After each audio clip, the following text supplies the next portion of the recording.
The name of the paper is Standing with Oil, Anthropological Ethics and Activism on an Amazonian Petrofrontier. Every anthropologist's career involves ethical dilemmas. The statement is perhaps particularly true for scholars who work with the discipline's traditional subject populations, small-scale, non-Western societies, who typically live in some of the world's most marginalized, oppressed, and impoverished communities. Since my undergraduate education at the University of Illinois at Urbana-Champaign, I've been doing research and activism with the indigenous Kofan people of Amazonia and Ecuador. Recently, two events caused me to question my history of work with the Kofan Nation. First, Stuart Kirsch published a review of my last book, Life in Oil, Kofan Survival in the Petroleum Fields of Amazonia. His take was positive, but he argued that the book offers a conservative portrayal of the anthropologist as an apolitical observer rather than an engaged activist. Second, my colleagues at the University of Texas at San Antonio nominated me for an award for my advocacy on behalf of the Kofan Nation. So who, or what, am I? A detached anthropologist who chooses not to compromise his objectivity with activist commitments, or an engaged scholar whose activism is the very heart of his anthropological practice?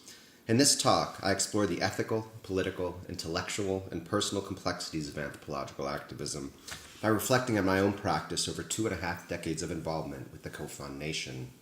My intention is not to defend my record or sing my praises. I'm my own harshest critic, constantly aware of the fact that I could be doing more to promote Kofan welfare and dismantle the hierarchies that enable my work. I never forget my colonial position. I'm a middle-class, straight, cisgendered white male from the global north who acquired a socioeconomic status by publishing works on a people who've been mercilessly exploited for 500 years. I interrogate the ethical and political aspects of my practice in dialogue with two recent proposals: Kirsch's call for engaged anthropology and Kim Tallbear's argument for a form of inquiry in which anthropologists stand with their collaborators. Kirsch promotes relatively familiar forms of anthropological advocacy. Tallbear goes further by arguing that anthropologists should put themselves in positions in which their collaborators can alter their most fundamental intellectual, political, and personal commitments. I begin by providing a deeper discussion of the calls of Kirsch and Tallbear. I then offer an account of the forms of engagement I've pursued. Finally, I describe a recent situation in which a Kofan leader fundamentally changed my own position regarding one of my central concerns: the relationship between the oil industry and Kofan suffering. I conclude with a set of reflections on the ways in which I have and have not found success in my own attempts to decolonize my practice. Engaged anthropology and standing with. In 2018, Kirsch published his book, Engaged Anthropology, Politics Beyond the Text. In it, he argues that anthropology must go beyond the discipline's writing culture moment by extending our concerns from the politics of representation to the politics of participation. Such a commitment involves participation in social movements, collaborating with activists and non-governmental organizations, advising lawyers, writing affidavits, and producing expert reports.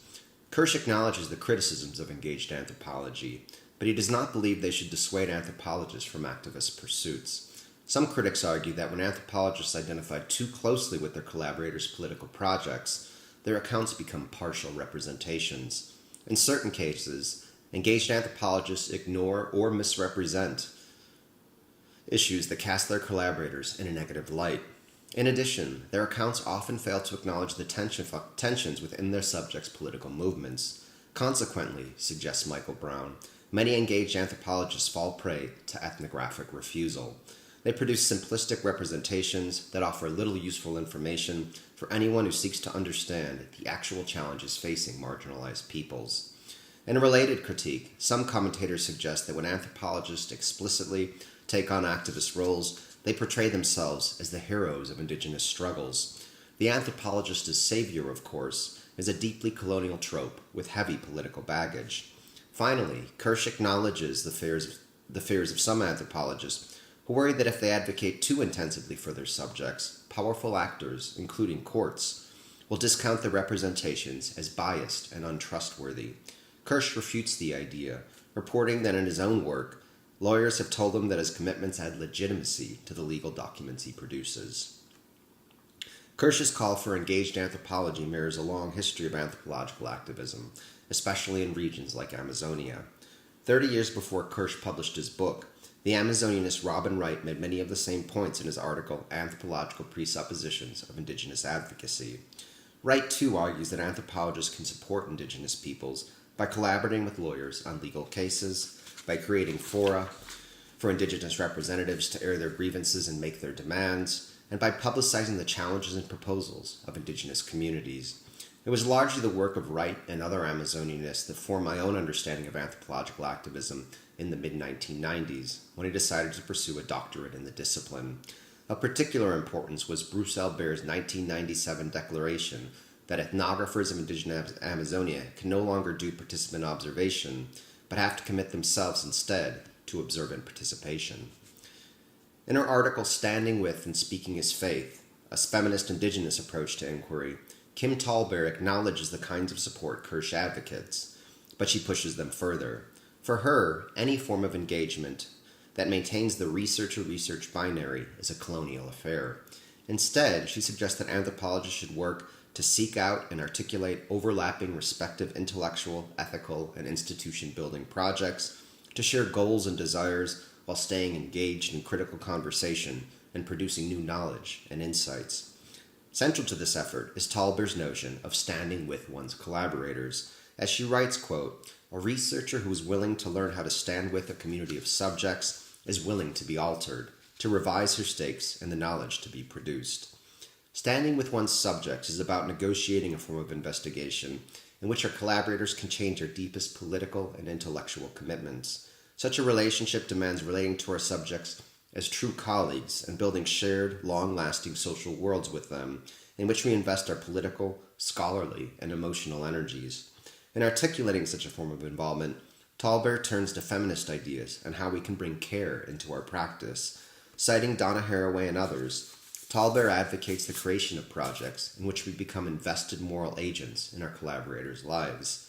If we want to transcend the colonial nature of our work, Tallbear argues, we should seek such projects out and commit ourselves to them with care, investment, and the expectation of our transformation. Some of Tallbear's ideas resonate with earlier works, such as Faye Harrison's classic introduction to her edited volume, Decolonizing Anthropology. Harrison, like Tallbear, focuses on necessary transformations in the knowledge production process. She identifies a set of steps to empower our collaborators and limit our own authority. Treating native anthropologists as theoretical and ethnographic contributors rather than glorified research assistants, co-authoring and co-editing works with them, and doing public anthropology by writing in a straightforward manner, publishing in our collaborators' languages, and sharing our research in non-textual forms, especially film, which can reach broader audiences than written works. Kirsch and Tallbear advocate an anthropology in which engagement is a commitment within and beyond the text production process. It means supporting the struggles of our collaborators through legal and political aid. It means seeking out and constructing research situations in which our subjects act as ethnographic, theoretical, and political authorities as we work with them to produce accounts that travel beyond small academic circles. And it means true personal investment, a deep transformation of our lives, such that we do not unilaterally control our work or even our intellectual, political, and personal positions. A history of engagements in Amazonia and Ecuador. Last year, my colleagues in the Department of Anthropology at the University of Texas at San Antonio, or UTSA, nominated me for an ominous-sounding prize, the UTSA President's Distinguished Achievement Award for Advancing Globalization. Typically, the award's recipients build relationships with overseas universities or form study abroad programs. My colleagues thought my advocacy on behalf of the COFON Nation was itself a way of advancing a just form of globalization. Flattered, I accepted the nomination. Here, I share a lightly edited version of my application statement, which provides a summary of the political work I've done with COFON people since 1994. The statement begins as follows.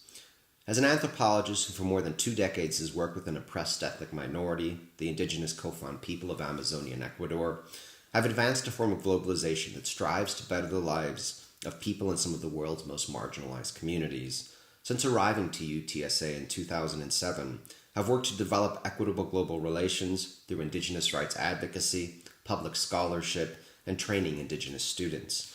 Through my dedication to these pursuits, I've contributed to the status of UTSA as a university committed to the welfare of peoples whose interests are underrepresented in the academy. Indigenous rights advocacy. Although this award applies specifically to my work for UTSA, it's helpful to situate my global involvements in my longer personal history. I came to anthropology through activism. After reading Bury My Heart at Wounded Knee in high school and taking a class with Enrique Meyer on the peoples of South America my first year at Illinois, I learned that many of the same processes that decimated the United States native peoples are still occurring in Amazonia. I quickly became president of the Illinois Rainforest Action Group, a chapter of the Rainforest Action Network. On behalf of tropical forest peoples, I led campaigns, coordinated boycotts, gave public lectures, and organized protests alongside other students, faculty, and community members. Through this work, I learned of the plight of Kofan people at the hands of multinational oil companies who are destroying Kofan territory and devastating Kofan health. I heard about one Kofan community that had successfully removed oil companies from their land. I wanted to understand how they did it, so I spent the first semester of my junior year in Ecuador interviewing Kofan leaders and allies about their accomplishment. The Kofan leader who coordinated the action ended our interview with a harsh critique of anthropology. He condemned anthropologists' record of exploiting indigenous peoples as data resources and abandoning them once we secure a degree or job. The conversation had a profound impact on me. I decided that if I wanted to work with Kofan people as an anthropologist, my commitment to them had to be lifelong. I made a personal promise to return to Kofan territory every year, even if I had no research to do or grants to support my travel. After I graduated from Illinois, I began an internship with the indigenous support group Cultural Survival. While at Cultural Survival, I created a global database of indigenous peoples organizations and devised a curriculum for high school teachers on conflicts between indigenous peoples and oil companies. I also met Terrence Turner, an anthropologist at the University of Chicago who was also an indigenous rights activist working in Amazonia in Brazil. On the basis of our conversation, I decided to pursue my doctoral studies at Chicago with Turner and Manuela Carneiro da Cunha, a Brazilian anthropologist who's also a prominent Amazonianist activist. My dissertation explored how Kofan people mobilized to protect their way of life by forming partnerships with academic institutions, international scientists, and global conservation organizations. The central focus of my investigation was the Fundación Sobrevivencia Kofan, or FSC, a Kofan-managed environmental and human rights organization. While living and working with FSC staff for 2 years, I learned about their struggles and helped them confront them.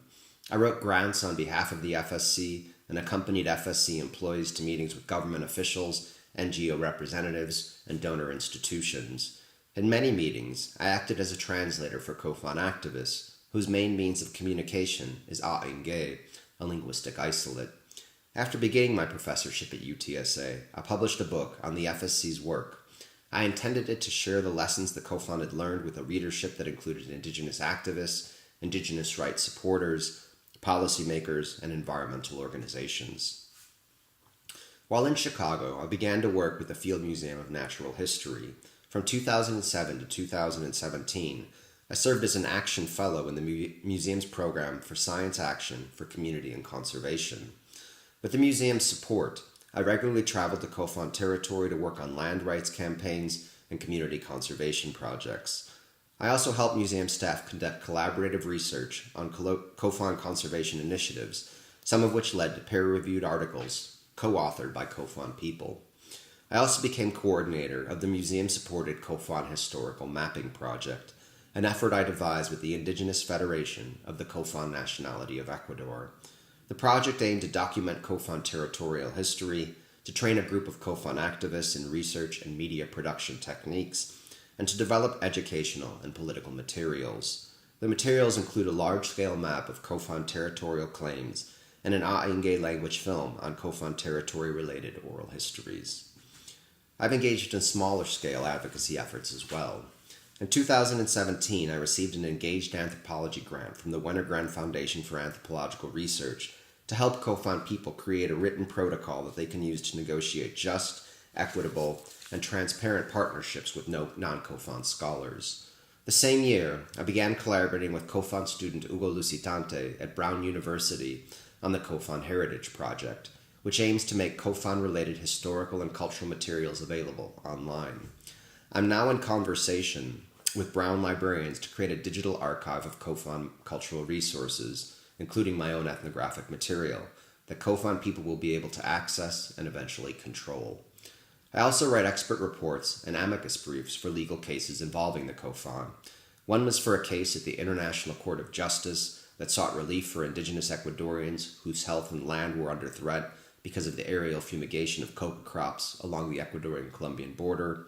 Another was for an Ecuadorian lawsuit to stop industrial mining in Kofan territory. Finally, I donate all payments and royalties from my publications to Kofan communities and organizations, more than $4,000 to date. I'm most proud of one of my more recent accomplishments, my 2017 election as president of the board of the Kofan Survival Fund, or CSF. The CSF is a 501c3 nonprofit whose sole mission is to raise funds to support the Fundación Sobrevivencia Kofan's work in Ecuador. As CSF president, I coordinate fundraising, manage the CSF social media presence, and report on Kofan challenges and accomplishments to CSF supporters. One of my main goals as CSF president was to bring Kofan representatives onto the board. Last year, I recruited 2 of them to make sure the CSF's work reflects Kofan desires, needs, and aspirations. Public scholarship. As a scholar, I strive to write in as clear a manner as possible to make my publications comprehensible for audiences beyond the academy. No matter how readable my articles and books are, however, I know that other media are more accessible to a global audience. For this reason, I've worked with filmmakers to teach the world about the Kofan struggles. The first documentary on which I worked was When Worlds Collide, an account of Kofan leader Randy Borman and his work with the residents of his home community of Zabalo to fight for their rights. The film aired on the National Geographic Channel in 2003, and I received credit as assistant producer. The second documentary on which I worked was Ai, Guardians of the Forest, which was funded by the Nature Conservancy, produced by indigenous Colombian filmmakers, and is available on YouTube. I helped the filmmakers organize scenes in Kofan communities, and I was featured giving an interview about the successes and challenges of Kofan politics. The third documentary on which I worked was Oil and Water, a full-length feature by Stir It Up Productions that follows the life of Kofan student Hugo Lusitante and his struggle against oil-based development in Kofan territory. The film aired on PBS in 2014 and won numerous awards. I received credit as academic advisor, additional cameraman, Kofan translator, and provider of archival materials. Currently, I'm collaborating with Ecuadorian filmmaker Veronica Moscoso on a documentary that updates the story of Randy Borman and the people of Zabalo. There are 3 other forms of public scholarship in which I've engaged. First, I've worked on articles for the popular press. For example, I collaborated with the photographer Roberto Berguera on a story about the oil industry in the Kofan community of Doreno. It appeared in 2017 in the print and online versions of the magazine Pacific Standard. Second, I've arranged numerous public speaking events on my work in the U.S. and Ecuador. At UTSA, I organized a screening of the film Oil and Water and brought Hugo Lusitante and the film's director for the event. It involved a provocative discussion among the hundreds of students and community members who attended.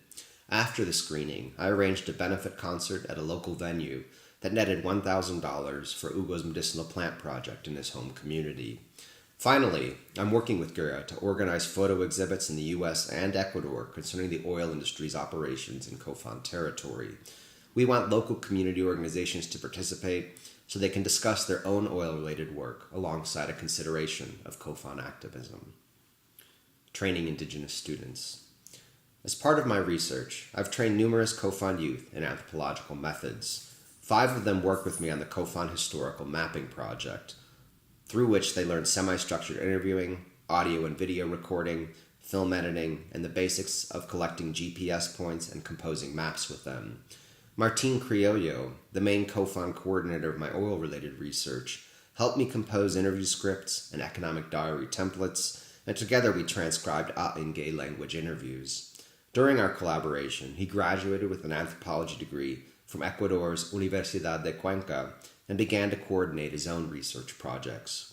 Hugo Lusitante and his wife Sadie Lusitante helped me conduct the fieldwork that allowed us to compose the ethical research protocol in 2017. Together, we interviewed community residents, conducted community meetings, wrote the draft protocol, and translated it from Ainge into Spanish and English. After the release of Oil and Water, I contacted faculty and wrote letters of recommendation to help Hugo and Sadie receive full ride scholarships to Brown University. Since they arrived at Brown to pursue their undergraduate degrees, I visited them multiple times, giving talks on my research, discussing Hugo's and Sadie's progress and challenges with their advisors, and working on the COFON Heritage Project. Hugo and Sadie will graduate this spring. During my last visit to Brown, I spoke with Hugo, Sadie, and their faculty allies regarding their next educational step. We all agreed that UTSA is the best location for Hugo and Sadie to pursue doctoral degrees in anthropology. In the following months, I worked with Hugo and Sadie on their applications. After I advocated for them with my colleagues, my department decided to grant them admission and cover their tuition and fees. I also sought funds for their living expenses, as I did not want them to have to work while pursuing their doctorates. The effort culminated in a $100,000 grant from Chicago's Smith Fund to cover their living costs in San Antonio. Finally, my wife and I invited Hugo, Sadie, and their daughter to live with us during the entirety of their educations, so they will not have to pay for housing.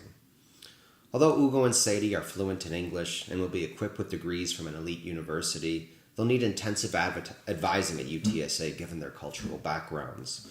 Working with them will require much time and effort, but it'll be worth it. I'm ethically committed to decolonizing anthropology by helping COFON people to become their own anthropologists.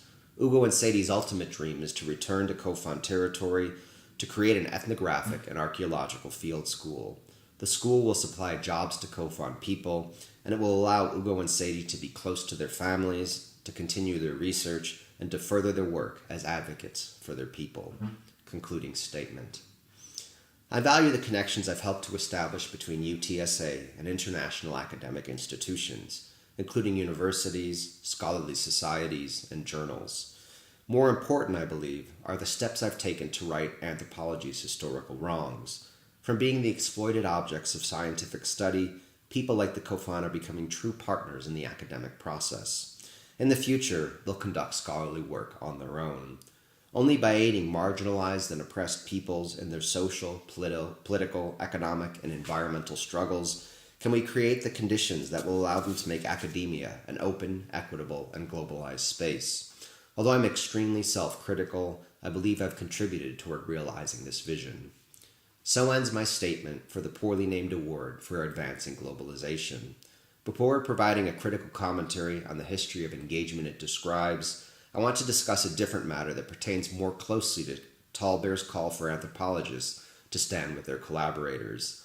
The incident made me question my commitment as a COFON supporter, especially with regard to my understanding of COFON people's long history of relations with the transnational petroleum industry. Standing with Oil, an anthropologist alteration.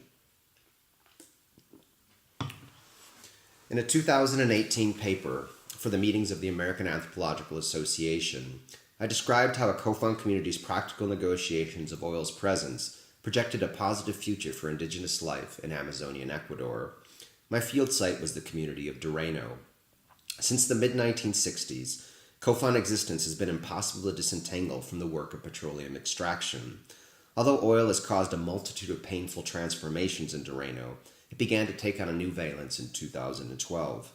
That year, an ambitious COFON leader convinced the people of Dureno to reconceptualize their engagement with the oil industry. Consequently, after decades of militant resistance, they decided to allow petroleum companies into their community. The leader's intervention has yet to be fully realized, but it represents the possibility of imagining the COFON relationship with oil, not as a unilateral trajectory toward destruction, but as a means for creating a more secure cultural, economic, and ecological future for the COFON nation. As a scholar and activist who's worked against petroleum production in COFON territory for 25 years, the idea of oil's positive potentials was hard to square with my long-held political and intellectual commitments.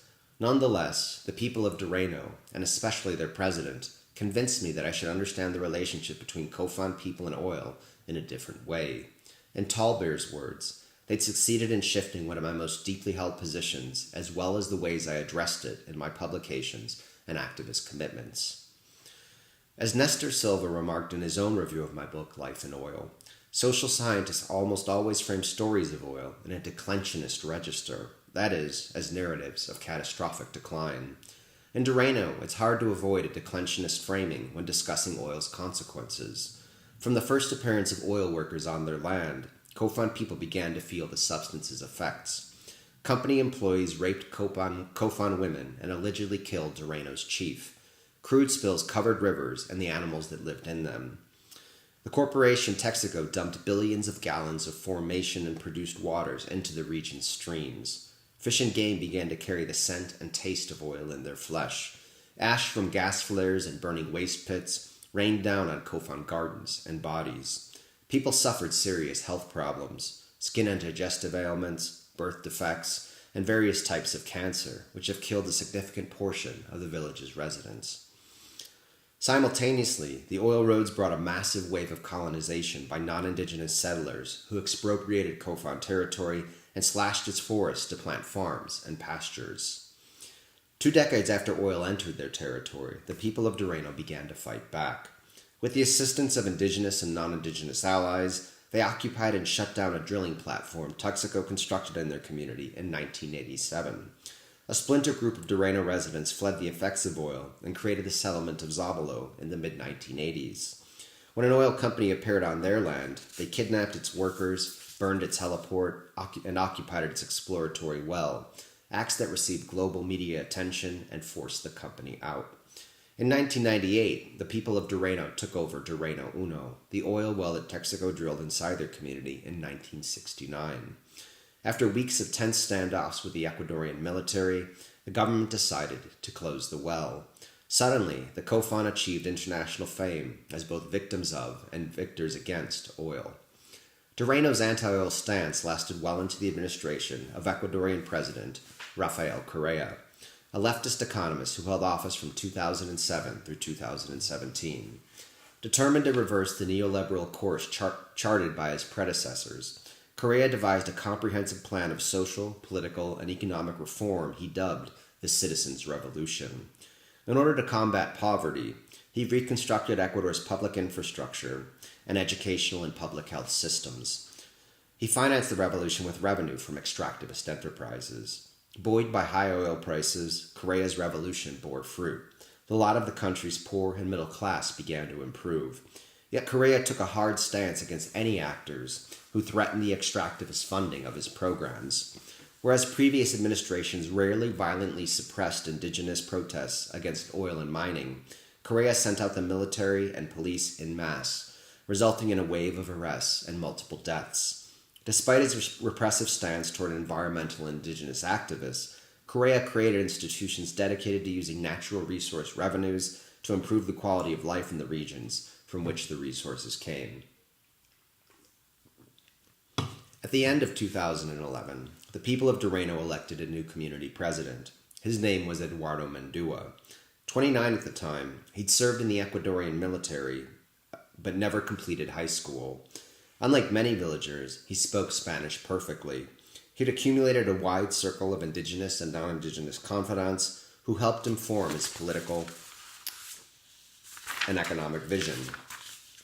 Blessed with a fearless demeanor, a precise mind, and a gift for motivational rhetoric, Eduardo told the people of Durango that now was the time to rethink their relationship with oil. Eduardo held a left-wing stance that placed him squarely in Correa's camp. He trusted Correa when the president claimed that he wanted to return the benefits of oil to the people who lived on the lands from which it came. Shortly after being elected, Eduardo began a series of conversations with government officials and representatives of the state oil company, Petroamazonas. Whereas Texaco only gave the people of Durango 3 spoons and a bag of donuts in exchange for nearly 3 decades of contamination and dispossession, Correa promised something more. Eduardo knew that if Durango gave up its previous militant resistance to oil, it it could secure significant benefits from a new alliance with the Correa administration. From 2012 through 2015, Eduardo's negotiations brought approximately $10 million to Durango, a community living in extreme poverty with ever-decreasing resources from the small forest island it still controlled. For allowing seismic exploration on their land, the COFON received $500,000 in material and monetary benefits. For allowing Petroamazonas to recondition and reopen 2 wells, including Durango Uno, each Durango family received a monthly $100 food allotment, and the community as a whole gained university scholarships and regular visits for medical teams. The bulk of the money that oil brought to Durango under Eduardo's leadership came in the form of an $8 million housing complex known as a Millennium Community. It provided COFON families with $45,000 homes, a sewage system, and running water. Never before had the people of Durango received such resources from anyone. After Eduardo became president, the people of Durango's reputation shifted. Former allies proclaimed them sellouts who'd given up their forest and culture for money. Their image as ecologically noble savages or sophisticated environmental activists was a thing of the past. Not all Durango residents agreed with Eduardo's vision. The question of allowing oil into their community created deep conflicts between pro-oil and anti-oil factions, but in the end, Eduardo won. He did so by convincing his co-residents that with Correa as an ally, the COFON had the power to create a new form of petroleum extraction. Furthermore, he made them realize that the resources brought by oil could be used to ensure the future of their way of life. Whereas former COFON leaders had no input into deciding the processes by which oil emerged from their territory, Eduardo assertively participated in company negotiations. The seismic exploration that occurred in Durango under his watch was radically different than that conducted by Texaco and other corporations. It involved smaller trails, no cutting of valuable trees, enforced rules against alcohol use and villager harassment by workers, and employment of COFON people in the operation, which gave them fair wages and the ability to monitor company activities. The reconditioned wells were vastly different too, mainly because their waste streams were relatively contained. Eduardo also proclaimed conditions for any new production wells in Durango. They would be distant from the central settlement, no new roads would be open to operate them, the company would use barges to bring its equipment and workers into Durango, and the wells would be horizontal in nature, meaning that multiple lines would depart from only a few platforms, thereby limiting flaring and deforestation. At first, I too was upset that the COFON decided to allow oil into their community, but Eduardo and others convinced me that the form of extraction they demanded would create a better environmental situation in Durango. Using directional drilling, companies could build wells just outside Durango's boundaries to extract the oil that lay beneath it. The well's contamination, however, would continue to cross into the community via air and water. Hence, even if oil extraction didn't occur in Durango, its negative consequences would continue to plague the community. If the oil infrastructure were actually within their community's borders, the COFON would have more practical, political, and legal power to oversee and regulate it.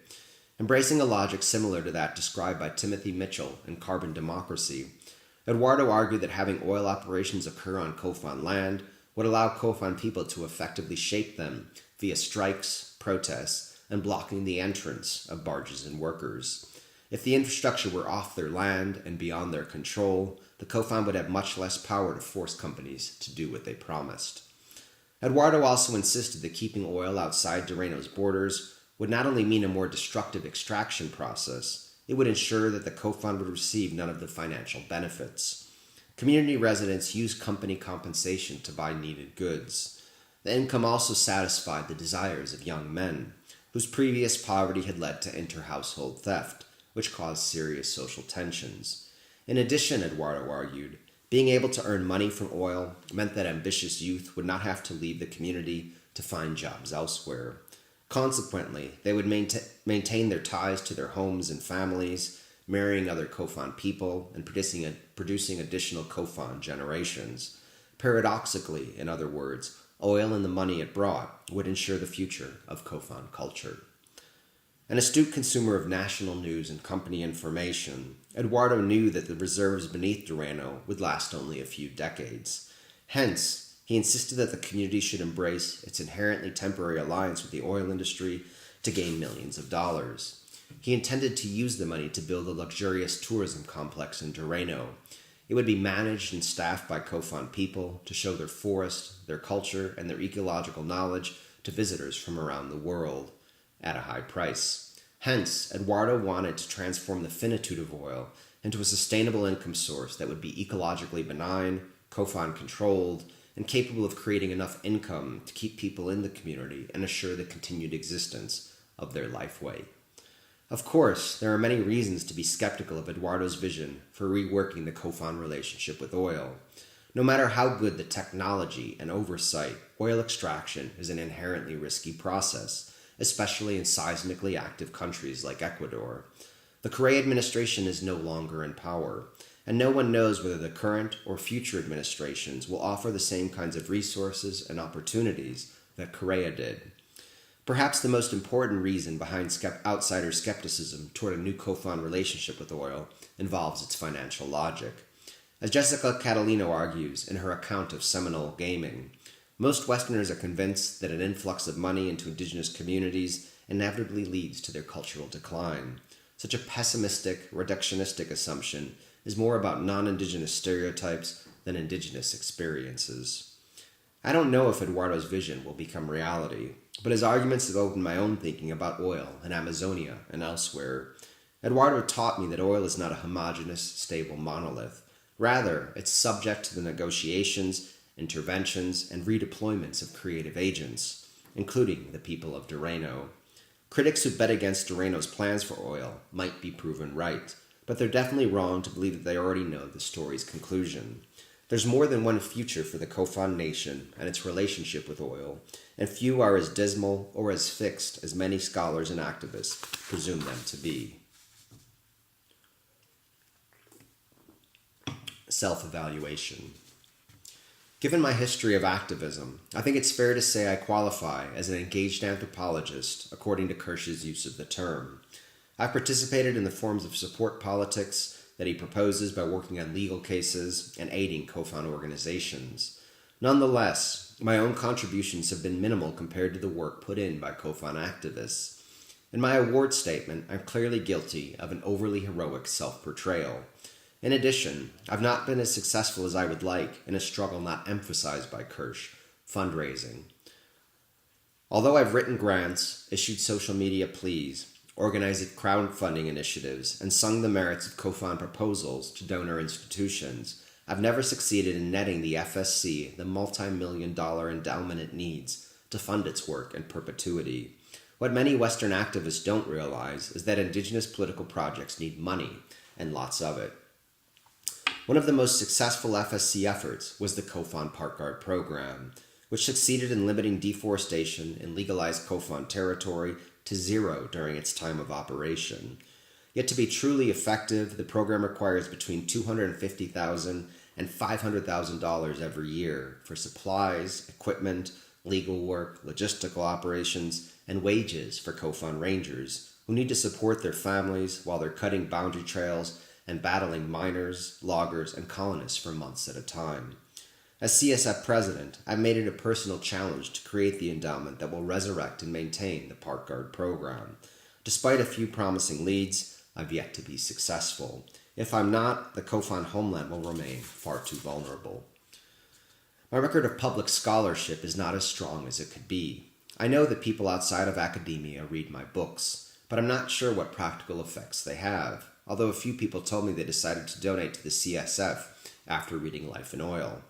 I was happy when I saw that one donor institution's announcement of a $500,000 grant to the FSC included near-plagiarized passages from my first book, which apparently provided academic validation for the FSC's programs. The documentaries on which I've worked have reached broader audiences, but their effects too are hard to trace. I'm convinced that the film Oil and Water led to Hugo and Sadie Lucitante's admission to and scholarships from Brown University. My own contributions to the film, though, were minimal compared to the work of the director, producer, and subjects. My most important failing as a public anthropologist is that nearly all my writings cannot be read by Kofan people, who don't speak English with the exception of a few students and leaders. But I was happy to learn that my second book, will be published in Spanish in Ecuador, which will make it available to at least some of the people it describes. I'm anxious but excited to hear their reactions to my account of their struggles and visions. As soon as the translated version is out, I plan to give as many copies as possible to the residents of Durango. Perhaps my attempts to stand with my COFON collaborators have been more successful. Eduardo Mendua convinced me that his plan to bring oil into Durango was a wise move for his community. During the 2 decades before I met him, I never would have imagined supporting such a proposal. It went against everything I'd learned about the role of oil in COFON life. I've heard many activists criticize the people of Durango for their decision. I hope that my book and this paper will convince them to reconsider their position. Recently, Eduardo requested my aid with another project that might count as standing with him. He asked me to help him write a Spanish-language book about his philosophy as a COFON leader and his vision for his community. I'm not sure what our collaboration would look like, but I'm curious to find out. Although I didn't discuss the matter in this paper, Randy Borman, the COFON leader and central figure in my first book, convinced me of his vision for the most effective path toward COFON empowerment. Rather than hit-and-run project assistance, he explained, people such as the COFON need permanent political economic partnerships with Western scientists and environmentalists, and they need to be paid in perpetuity for their conservation work on their own land. The idea contradicted my own assumptions regarding the role that money and self-sufficiency play in indigenous politics, but I'm convinced that Borman is right. I've done my best to promote his vision in my writings and conversations with donors and activists. According to Tallbear, however, standing with one's collaborators demands more than simple shifts in perspective, even if the long-held positions one surrenders are at the heart of one's academic and activist practice. In ways that mirror Tallbear's and Haraway's suggestions, I've attempted to inhabit a shared social world with my COFON collaborators, an attempt that's hard to put into words, especially for an academic audience. I return to COFON territory and live with COFON families every year. Over the past 2 decades, 4 of them have asked me to become their ritual relative, and I accepted their requests. The lifelong ties mean that I must support their children with advice and material resources. For their part, the families are obligated to host me whenever I'm in their communities. The children whom I've ritually adopted call me carrying father, and I address them by the A'engay terms for son-in-law and daughter-in-law. The relationships are supposed to be emotional rather than transactional. Having no children of my own, my COFON ritual children inspire a profound sense of care, affection, and obligation in me and my wife. We send them money each month to pay for their schooling, health care, and other necessities. More generally, my closest COFON collaborators have become some of my best friends. In her book Decolonizing Solidarity, Dilemmas and Directions for Supporters of Indigenous Struggles, Claire Land advises Indigenous rights activists not to look for friendships with the people they support. As a general rule, it's good advice. Some Westerners seek to aid Indigenous communities, not out of a basic concern with social justice, but to assuage their settler guilt. And they desire Indigenous friendships as part of a covert colonial desire to go native by making Indigenous individuals into social familiars. I certainly didn't begin my relationship with the COFON Nation as a search for Indigenous friends. Yet after knowing COFON people for 25 years, it's impossible to deny how much they mean to me. Quite simply, I've come to care for them in ways that exceed any academic interests I might have. When I almost died because of an illness 4 years ago, my COFON friends inquired constantly about my condition with my wife and colleagues. When I recovered and returned to their communities a year later, I shared my story with them. When I showed one of my ritual sisters a picture of me in the hospital, she cried at the sight of my suffering. Conversely, learning about the deaths of my close COFON friends provokes my own tears. As I wrote in my last book, I no longer view the COFON as an embattled culture or society. Rather, I relate to them as individuals confronting challenging circumstances whom I want to support in the context of our intimate, reciprocal, long-term relationships. Individuals such as Randy Borman and Eduardo Mendua taught me a tremendous amount. I expect Ugo and Sadie Lucitante to do the same as they study and live with me. Their daughter, Asha, is my ritual child, and Sadie and Ugo are my ritual siblings.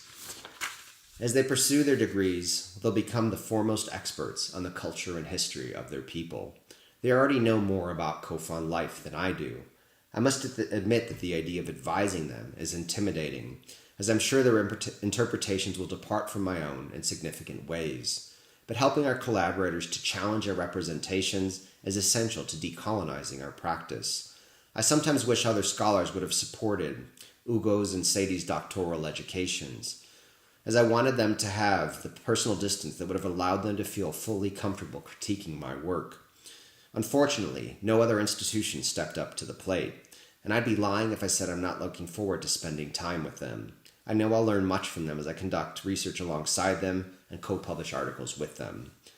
I fear that my words about my personal connections to Kofan people ring sentimental and romanticizing, but to the best of my understanding, they reflect the reality of the situation.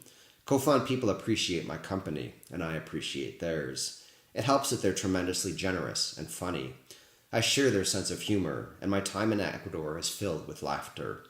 Perhaps I'm lucky to work with people I like so much. Although it might sound delusional, I feel as if we inhabit an emotionally rich, co-constructed world, whether in San Antonio or Ecuador, and whether through face-to-face conversations or the mediated channels of email, telephone, and Facebook. I think about them many times a day and interact with them almost as much. Some Kofan people have told me I've become one of them. I wouldn't agree with their conclusion, and I would never claim their indigeneity. But I think we've created a relatively permanent relationship in which our health and happiness matter a tremendous amount to each other. At this point, it's impossible for me to imagine stepping away from my Kofan relationships. It would mean giving up my life as I live it, every day. Thankfully, my Kofan collaborators allow me to continue this life, whose maintenance depends on their willingness as much as my own. Conclusion. Everything I've said so far ignores an important fact. Given my socioeconomic position, I have the ultimate say on whether my Kofan collaborators and I get to see each other. As an impoverished people, they don't have the resources that would allow them to come to San Antonio to visit me. In addition, I inhabit a world in which obtaining the funds that allow me to travel to their homes depends upon my academic productivity. Without proposing projects and writing publications that I justify in terms of their intellectual contributions, I would lose my job as a university professor. Furthermore, I would fail to secure the grants that enable my work in Ecuador. Insidiously, perhaps, I'm fascinated. I derive deep satisfaction from the academic aspects of my work. I love social theory, and I'm fascinated by Kofan culture, history, and politics in ways that only sometimes match the interests of Kofan people. And like most professors, my ego feeds off my intellectual accomplishments and my peers' recognition of them. So yes, I have deep personal relationships with Kofan people, and I do activist work on their behalf, but I remain a traditional academic in many ways. The question of my own intellectual curiosity, that of Kofan people, and the activist work we do is a complicated one. During my first project on the Fundación Sobrevivencia Kofan, I knew I was producing knowledge that would be valuable to the organization, the donors who support it, and activists working on similar issues. While discussing the project with a Zabala resident, however, he had a different perspective. "Yes, Mike," he said, "it's all right for you to write about how we're caring for our forest and making a living by doing it. But what's really important is to write about our old-time customs, our myths, our rituals, our shamanism. Many of our children no longer know those customs, so you should write them down so we never forget them." Just when I thought I was doing research of maximal utility for Kofan welfare, I learned that some Kofan people view traditional, relatively apolitical topics as more important objects of anthropological inquiry. I think the idea of anthropologists' exploitation of indigenous peoples as props for intellectual careers misses an important point. In regions such as Amazonian Ecuador, no researcher can begin a project without the explicit permission of a community and often an ethnic federation. And that permission depends upon an anthropologist's ability to supply material resources to the people with whom she hopes to work. Perhaps their poverty makes indigenous people's openness to working with anthropologists less freely chosen than we would prefer. But ultimately, the choice is up to them. Viewing them as naive dupes with no say in the matter is deeply dehumanizing. They're sophisticated actors who critically consider the benefits of any proposed study. Before I begin a project, I spend weeks talking to co-fund individuals, both privately and in collective meetings, about the kind of work I'd like to do. Only after much discussion do we reach a consensus, which we then formalize with a signed, binding agreement. At this point in my life, I do believe that co-fund people are happy when I arrive to their homes for the simple reason that they enjoy my friendship. But our relationship is the consequence of a long history of keeping promises and bringing resources.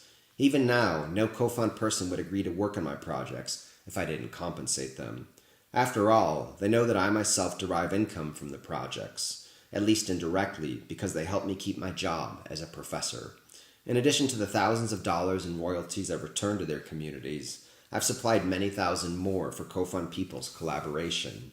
Some co-fund individuals are aware of my roles in their political projects, but for many reasons, it's hard to understand the complex consequences of anthropological activism. Cash is a much more immediately comprehensible benefit. Of the nearly $25,000 I secured in grants for my oil project, more than $19,000 went to the people of Dureno for working with me as assistants, subjects, and hosts. With the grant I received to fund my next project in the community of Devuno, I'll pay shamanically knowledgeable elders $1,000 a month to teach me about their practice. I'll pay research assistants $500 a month to help me arrange and transcribe interviews. And I'll pay individuals $20 an hour for each hour of interviews they do with me. In addition, I'll give the community $4,000 worth of laptop computers for use by leaders and students. All these amounts are the results of long negotiations with Devuno's residents. If I don't comply with the agreement we signed, they'll be free to denounce me to the FSC, their ethnic federation, and my university. If you ask most co-fund people who know me whether I'm a ndase'cho or good person, they'll probably say yes. They'll likely mention my annual returns to their communities, my good-natured demeanor, my obvious happiness in their homes, my interest in and respect for their knowledge, and the economic resources I provide them.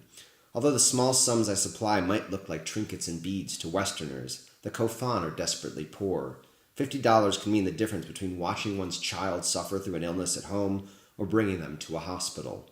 Material reciprocity is a necessary condition for building shared lives across deep geopolitical and socioeconomic divides. From my perspective, there's nothing wrong with that.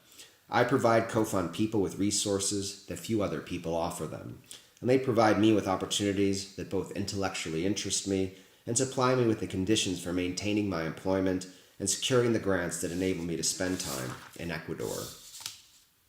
In conclusion, I'm not sure what I could do to improve the political and ethical aspects of my anthropological practice. Clearly, I could work harder to intensify my activist efforts and supply more material resources to co-fund communities. At times, I wish I didn't have to do academic projects at all to acquire funds to travel to Ecuador and provide income to co-fund people. I'm not a wealthy person, however, and I cannot survive without a job. Even working in a purely activist position would require a paycheck, so the inequalities of that path would remain the same. In addition, it probably wouldn't allow me to direct as much income to co-fund people as I do. So I'm left with what I have, with its essential inequality and its dependence on my institutionally required academic work, which I can only sustain with the ethnographic data co-fund people provide me. It remains an exploitative relationship, but it also involves deep personal ties, a lifelong commitment to maintaining them, joint activist projects, and my provision of material resources to co-fund communities. Ultimately, co-fund people do have significant power over me. As soon as they no longer find satisfaction in our relationship, they can end it. Prohibiting me from entering their communities would be easy to do. I hope that never happens, though, as it would mean the end of a life I find practically demanding and often guilt-inducing, but also meaningful and complicated, but tremendously rewarding ways. Thank you.